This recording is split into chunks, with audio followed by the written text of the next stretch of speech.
Shalom and welcome. This is 2 Minutes of Torah.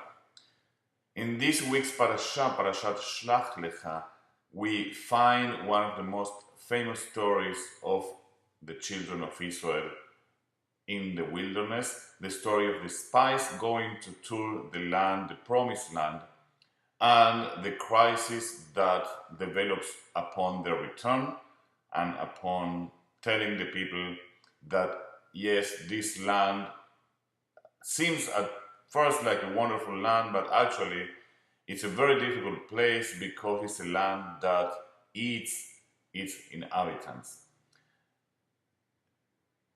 It's interesting that the Torah doesn't speak about the people committing any kind of sin in this event, even though we clearly learn that this generation won't go into that promised land. What was wrong with the people that couldn't make it into the land? The real problem with the story is that the people, when they hear the report of 10 of the 12 spies, enter in such a state of panic that cannot move forward.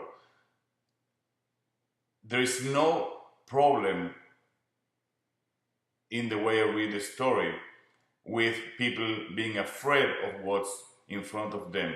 But when this fear becomes so paralyzing that you cannot move forward anymore, the only result of the event is they're having to walk in circles forever, actually, until they die, before the next generation can move into the promised land. The Torah says it's not a problem to be afraid of the world around us. There's a lot of reasons to be afraid, but we have to believe in the world.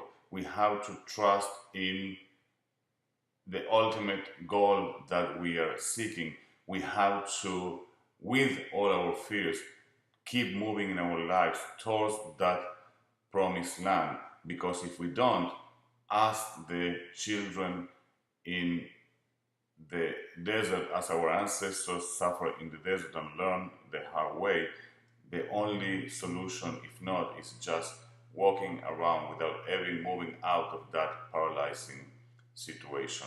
I hope that we find inspiration in the reading of the Torah this week to learn that with all the challenges that life can present us, it is always the imperative of our tradition to keep moving forward into that promised land, into that accomplishing all the dreams that we may have. Have a great week. I'm looking forward to seeing you this Shabbat.